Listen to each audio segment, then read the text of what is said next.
Assalamualaikum warahmatullahi wabarakatuh. Anak-anak kelas 6 Al-Farabi yang Bapak cintai dan Bapak banggakan.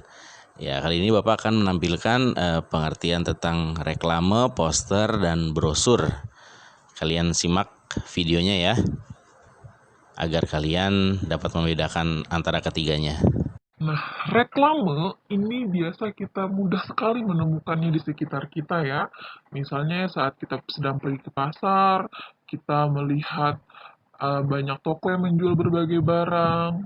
Nah, untuk menawarkan barang dagangannya, biasanya penjual itu di pasar menggunakan beragam cara. Salah satunya dengan menggunakan reklame. Apa itu reklame? Nah, perhatikan ya.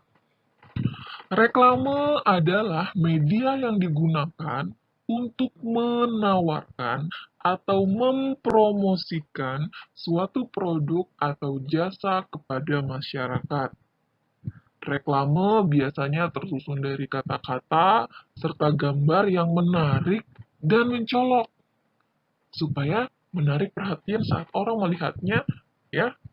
Kemudian, reklame biasanya berukuran besar, sehingga mudah dilihat dan dibaca. Selain untuk menawarkan barang, reklame juga bisa digunakan untuk menginformasikan, mengajak, menganjurkan suatu produk atau jasa kepada orang lain. Nah, di sini ada ciri-ciri dari reklame. Yang pertama kita akan bahas adalah reklame itu bersifat persuasif atau sifatnya membujuk, mengajak, ya. Jadi maksudnya gimana Bu sifatnya membujuk dan mengajak? Nah, tadi kan Ibu sudah sampaikan bahwa brosur itu terdiri atas gambar dan tulisan. Nah, biasanya yang bersifat mengajak atau membujuk itu adalah tulisannya. Misalnya, ayo coba dibeli misalnya. Silahkan coba dan rasakan sendiri betapa nikmatnya masakan kami, misalnya seperti itu ya. Jadi sifatnya mengajak atau membujuk. Yang kedua, ukuran huruf harus mudah dibaca, makanya biasanya diberikan huruf yang besar agar dari jauh orang tertarik untuk melihat reklame tersebut. Yang ketiga, slogannya harus mudah diingat. Slogan itu biasanya seperti kata-kata, kalau iklan yang terkenal nih, iklan misalnya iklan orang pintar minum tolak angin. Nah, itu kan slogan yang mudah diingat. Nah, biasanya tuh kalau orang berjualan itu biasanya ada tagline dan slogannya seperti itu, supaya produknya mudah diingat oleh konsumen. Kemudian yang keempat, gambar dan desainnya harus menarik. Karena kalau tidak menarik, berarti orang tidak mau membaca. Kalau orang tidak mau membaca, berarti kesempatan produk kita, menawarkan produk kita juga menjadi terhambat. Ya, yang kelima, tata letak tulisan dan gambar harus rapi. Jadi menyusunnya disesuaikan, proporsinya harus pas, ya. Usahakan jangan terlalu banyak tulisan, tapi kalau ada tulisan tuh tulisannya cukup pendek, jelas dan tujuannya jelas gitu ya. Dan diberi gambar yang mengilustrasikan apa yang ingin kita sampaikan atau apa yang ingin kita tawarkan. Misalnya kita menawarkan eh, pisang goreng, maka yang ditampilkan adalah gambar pisang gorengnya. Seperti itu ya. Nah, ini ada dua gambar. Kita harus bedakan mana yang reklame, mana yang bukan reklame. Nah, di sini sudah ada tandanya ya, di pojok kanan atasnya ada yang tanda silang, ada yang tanda centang. Nah, kenapa yang gambar pertama ini disilang? Yang pertama, alasannya gambar tersebut bukan reklame, melainkan bacaan anak yang disertai dengan ilustrasi. Iya, karena tulisannya banyak sekali, baru kecil-kecil, tidak bisa dibaca. Kalau tidak, kita duduk benar-benar mengamati membacanya. Ya, jadi itu tidak bisa dikategorikan reklame. Nah, yang kedua, benar, ini reklame. Karena gambarnya pas, tulisannya jelas, mudah dibaca dari jauh. Kemudian tulisannya itu singkat, padat, dan jelas, serta bersifat mengajak. Mana Bu sifatnya mengajak di reklame itu? Tuh, jagalah. Jagalah itu kan sebuah ajakan atau perintah untuk melakukan sesuatu. Seperti itu ya. Oke, oke. Reklame ini ada beberapa macam jenis reklame. Ada ada bisa dibedakan berdasarkan tujuan pengadaannya, bisa juga berdasarkan media penyampaiannya. Nah, berdasarkan tujuan pengadaannya, ada reklame komersil dan reklame non-komersil. Reklame komersil yaitu reklame yang digunakan untuk menawarkan atau mempromosikan suatu produk. Jadi ada tujuan menjual ya di situ. Nah, kalau reklame non-komersil, itu reklame yang digunakan untuk menyampaikan pesan kepada masyarakat tanpa tujuan ada misalnya ingin mempromosikan atau menawarkan barang. Itu berarti non-komersil. Kalau ada tujuan menawarkan barang untuk dibeli, nah itu sudah itu termasuk reklame komersil. Kemudian, berdasarkan media penyampaiannya ada tiga. Ada audio, visual, dan audiovisual. Reklame audio itu dia menyampaikan pesannya menggunakan suara atau bunyi. Biasanya kita bisa dapatkan itu melewati radio. Di situ bisa ada iklan-iklan, tapi cuma suara tanpa ada gambarnya. Kemudian reklame juga bisa berubah visual. Visual itu artinya menggunakan media gambar, baik gambar yang diam dan gambar yang tidak bergerak. Seperti misalnya yang ada di persimpangan-persimpangan jalan, biasanya ada kan baliho, ada reklame yang besar, seperti ini contohnya deh di lampu merah Ramayana. Nah, situ kan ada tuh tidak ada suaranya tapi gambarnya bergerak. Nah, ditambah dengan tulis-tulisan. Nah, itu berarti itu adalah reklame visual. Kemudian ada reklame audio visual. Nah, audio visual ini berarti menggabungkan antara suara dan gambar. Nah, itu biasanya seperti iklan-iklan yang biasa kita lihat di televisi, di YouTube, atau di media sosial lainnya ya, itu namanya reklame audio visual. Oke, sekarang kita beralih ke poster. Poster ya. Nah, apa sih poster itu? Poster adalah gambar. Jadi pada dasarnya poster itu adalah gambar yang diberikan atau ditambah tulisan untuk menyampaikan suatu informasi atau imbauan. Nah, poster ini ukurannya biasanya lebih kecil daripada reklame. Ya, poster tersusun dari gambar dan tulisan. Ya.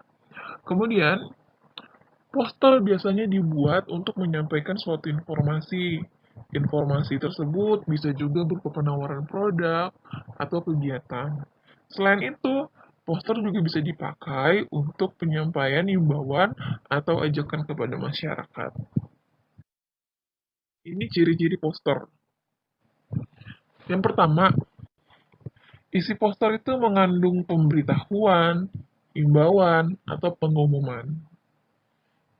Yang kedua, gambar menarik dan mencolok, tulisannya berukuran besar, kalimatnya singkat dan jelas, kemudian poster biasanya dijumpai atau ditempel atau dipasang di tempat umum agar mudah dibaca oleh banyak orang. Ya. Nah, ini jenis-jenis poster. Yang pertama ada poster niaga. Nah, poster niaga berisi tentang produk atau jasa yang dipromosikan oleh suatu perusahaan. Nah, ini contohnya nih. Cemas menghadapi ujian, yuk belajar seluruh melalui rumah juara. Nah, berarti kan di sini dia mempromosikan website rumah juara atau aplikasi rumah juara yang bisa di download di Google Play. Nah, poster pendidikan. Nah, poster pendidikan berisi informasi tentang yang dapat memberikan pengarahan dan pendidikan kepada masyarakat. Nih, contohnya nih. Raihlah masa depan gemilang melalui pendidikan. Ini adalah poster pendidikan. Biasanya kita temukan di sekolah gitu ya, di sekolah-sekolah. Kemudian ada poster kegiatan. Nah, poster kegiatan berisi tentang informasi suatu kegiatan yang akan dilaksanakan. Nah, ini contohnya nih, ada poster kegiatan donor darah. Di situ dijelaskan waktu, ya, dan kontak personnya. Karena kegiatan perlu ada kontak personnya. Poster layanan masyarakat. Nah, poster layanan masyarakat berisi pesan-pesan yang mengingatkan dan mengajak masyarakat untuk melakukan hal baik demi kepentingan bersama. Nih contohnya, ayo menghemat air. Air adalah sumber kehidupan. Jadi poster itu lebih dominan gambarnya ya. Tulisannya itu hanya penambah untuk menjelaskan maksud dari gambar tersebut. Oke, bagaimana sih langkah-langkah membuat poster? Karena nanti kalian tugas keterampilannya adalah membuat poster ya. Satu, menentukan tema atau topik dan tujuan poster. Pilih dulu temanya apa. Nah, misalnya nih, temanya globalisasi. Apa namanya, cinta tanah air, cinta produk Indonesia. Misalnya, tentukan dulu temanya. Baru tentukan gambar yang cocok apa, kalimat penunjangnya apa. Ya. Kemudian yang kedua, menetapkan amanat dan pesan yang akan disampaikan dalam poster. Apa sih yang mau kamu sampaikan dalam poster ini? Misalnya nih, kamu ingin menyampaikan bahwa kita harus mencintai produk Indonesia. Berarti gambarnya nanti ada produk-produk Indonesianya. Kemudian yang ketiga, menyusun kalimat dan kata-kata atau slogan yang singkat, jelas, dan menarik serta mudah dipahami oleh orang lain atau pembacanya. Jadi, setelah kamu tahu apa sih pesan yang ingin kamu sampaikan, kamu belajar nih, kamu kemudian mulai menentukan kalimat, slogan yang pas untuk menyampaikan maksudmu dalam poster tersebut. Kemudian, buat ilustrasi dengan warna yang menarik dan sesuai dengan tema poster. Nah, biasanya ilustrasinya berupa gambar ya. Jadi, ulangi, tentukan tema, tentukan pesan dan amanatnya, susun kalimat dan slogannya, lalu buat gambarnya yang sesuai. Oke. Yang ketiga, kita beralih ke brosur.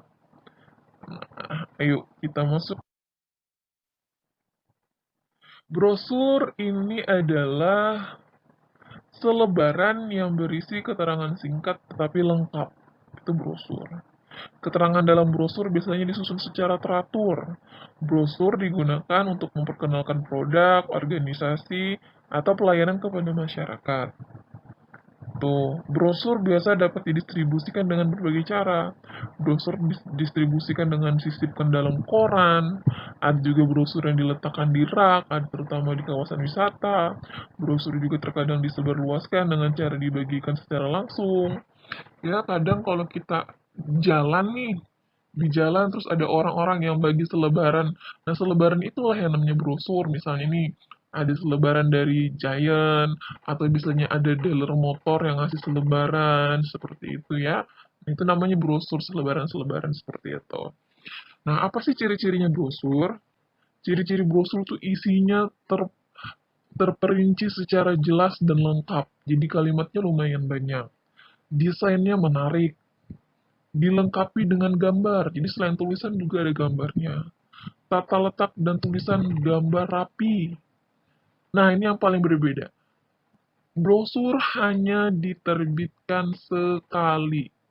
Kemudian di edisi berikutnya brosur akan dicetak ulang. Misalnya ini brosur Giant biasanya ada promonya kan. Nah, misalnya ada promonya biasanya itu sudah sekali cetak berlaku hanya untuk misalnya bulan ini. Nanti kalau ada promo lagi dia akan membuat lagi. Jadi hanya bisa diterbitkan sekali. Yuk, kita mengenal jenis-jenis brosur berdasarkan isi. Nah, brosur penawaran produk. Jadi jelas ya kalau brosur penawaran produk berarti brosur tersebut digunakan untuk mengenalkan sebuah produk atau jasa kepada masyarakat. Ini ada contohnya nih ya di layar. Itu adalah contoh agak kabur, tapi sepertinya ini adalah contoh bimbingan belajar. Tuh, dia di situ mempromosikan tempat bimbingan belajar. Tuh dilihat ada gambarnya, kemudian di sebelahnya tuh ada daftar yang lengkap lagi, mungkin itu jadwalnya atau materi-materi yang disampaikan. Jadi dia jelas, jelas ya. Jadi dia jelas apa namanya yang ingin disampaikan di situ terperinci secara jelas dan lengkap. Dua, brosur himbauan atau ajakan adalah brosur yang berisi ajakan kepada masyarakat. Misalnya nih, lihat contohnya, Stop Global Warming, Save the World. Dan ini kan brosurnya tidak ingin mempromosikan barang atau jasa, tapi ingin mengajak kita melakukan sesuatu yang bermanfaat bagi masyarakat banyak. Nah, tadi itu berdasarkan isi. Nah, sekarang kita bahas brosur berdasarkan bentuk. Ada brosur yang tanpa lipat, artinya dia selembar saja, biasanya bisa dipakai bolak-balik. Nah, itu berarti namanya brosur tanpa lipat, seperti contoh di gambar ya. Nah, jadi terdiri dari selembar kertas yang berisi informasi singkat dan padat. Tuh, karena dia tidak terlalu banyak, maka nanti biasanya dia lebih apa namanya? Lebih padat dan lebih singkat. Kemudian yang bentuk yang kedua, brosur lipat dua. Jadi seperti buku cuma kayak berlipat dua seperti itu aja ya. Jadi terdiri dari selembar kertas yang bisa dilipat menjadi dua bagian. Tuh, contohnya seperti yang ada di gambar. Brosur lipat tiga. Nah, ada seperti ini juga ya. Nah, brosur lipat tiga terdiri dari selembar, padahal di selembar, dia hanya selembar, tapi kertasnya dilipat menjadi tiga bagian. Nah, kalau dilipat jadi tiga bagian seperti ini, biasanya ada 6 halaman yang bisa dibaca, ya. Jadi itu brosur. Nah, langkah-langkah membuat brosur. Sama ya, seperti reklame, poster, brosur. Saat ingin membuat brosur juga kita harus menentukan tema dulu yang pertama. Kemudian memilih jenis brosurnya. Mau brosur yang model tanpa lipatan, satu lipatan atau dua lipatan. Seperti itu ya. Kemudian pilih judul yang menarik, mengatur tulisan agar mudah dibaca, dan membuat gambar yang sesuai dengan tema yang telah ditentukan sebelumnya.